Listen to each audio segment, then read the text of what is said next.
Magandang araw mga kaluto. Halika kayo, samahan niyo po ako magluto ng sinantulan o ginataang santol pero kakaiba.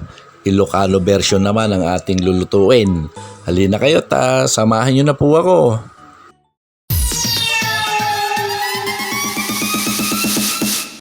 Unahin na natin hiwa-hiwain itong ating mga aromatics, yung bawang, yung ating sibuyas. Pagkatapos ng ating sibuyas, maghihiwa po tayo ng siling green at yung ating manghang na siling pula mga kaluto. Bakit Ilocano version? Ang nasabi ko kanina, kasi po ang gagamitin po natin pampaalat, asin at bagoong isda. Tapos maglalagay po tayo ng tinapa at yung ating dried shrimp o kuros sa Ilocano. Ayun po ang ating mga ilalagay. Etong lutong sinantulan mga kaluto ay lutong Bicol o banda dyan sa Quezon Province mga kaluto. Karamihan po kasi dyan ay manyog mga kaluto. Dyan po talaga nag-originate yung pagka sinabi mong gata ay Bicol o kaya Quezon Province mga kaluto. Tapos na natin pong balatan, hinati ko po ito at tinanggal na po yung buto ng santol. Pagkatapos po nito mga kaluto ay atin nang kayurin yung ating binalatang santol. Bali yung malaking butas po ng aking kayuran ang aking ginamit. Mas gusto ko po kasi yung medyo malalaking hibla yung santol mga kaluto. At nasa sa inyo na po kung gaano kalaki po ang inyong gagamitin sa inyong kayuran mga kaluto. Yan na nga po, pinipiga-piga ko na po yung ating kinayod na santol. Yan, pigang-piga po yan para hindi po gaano mangasim yung ating lulutuing sinantulan mga kaluto. Yan mga kaluto, hinihimay ko na rin po yung ating panahog na tinapa. Bali 4 po yan. Ngayon naman mga kaluto ay maggigisa na tayo. Siyempre mga kaluto, unahin na natin yung bawang. Isunod na natin dyan yung ating sibuyas. Yan, gisa-gisa lang at halu-haluin lang din natin para hindi po masunog yung ating mga aromatics. Yan mga kaluto, linagay ko na rin po yung ating paminta. Sinunod ko po yung ating hinimay-himay na tinapa kanina mga kaluto. Yan mga kaluto, linagay ko na rin po yung ating santol. Halu-haluin natin para magkahiwa-hiwalay yung ating santol at isunod na natin dyan yung pangalawang piga mga kaluto ng ating gata mga kaluto. At pagkatapos po niyan ay ihalo-halo lang natin mga kaluto para sumiksik po yung ating gata doon sa ating santol. At yan mga kaluto, naglagay na po rin ako ng ating pampaalat na asin at hintayin po natin kumulo ito mga kaluto. At habang kumukulo, naglagay rin po ako ng suka para pampatagal po o kaya pang preserve sa ating santol mga kaluto.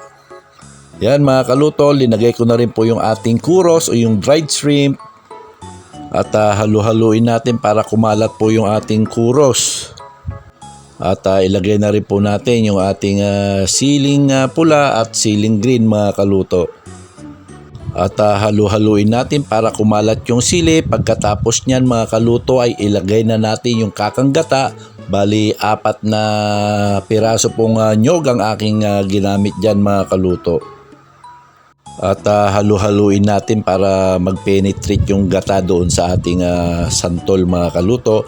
At yan nga po, naglagay din po ako ng chicken cubes na siyang ating isa rin sa pampalasa natin mga kaluto. Yan, halu-haluin lang din natin para kumalat po yung chicken cubes. Yan po mga kaluto yung sinasabi kong bagoong isda, kaya tinawag ko tong Ilocano version dahil isa po sa linagay ko ay yung bagoong.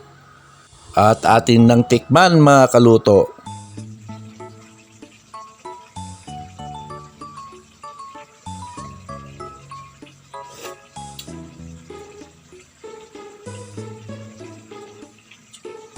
Lagi mong tatandaan, George.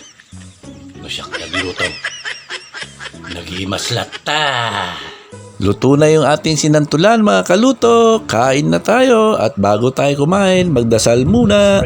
Ama, maraming salamat po sa pagkain ito. Linisin mo at siyang maging kalakasan ko. Salamat din naman sa mga biyayang pinagkaloob mo at yung pag-iingat mo sa amin sa araw-araw. Lalong-lalo na Lord God, yung aming kalusugan, Lord.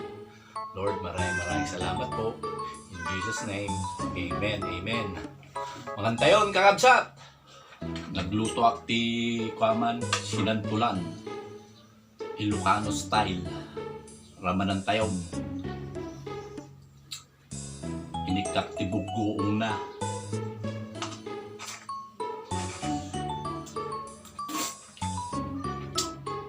Mayak.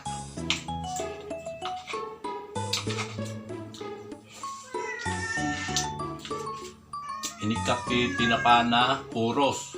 Yung dried shrimp. Sarap, ang sarap ng flavor mga kaluto.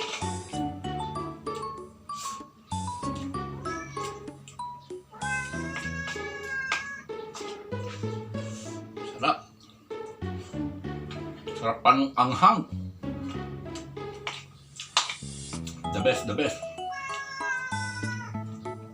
Dato yung mandagay alaga ron. Bisindan san.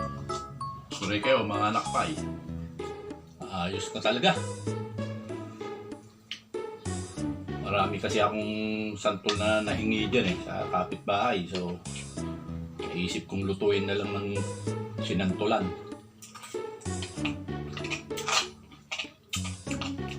Sarap.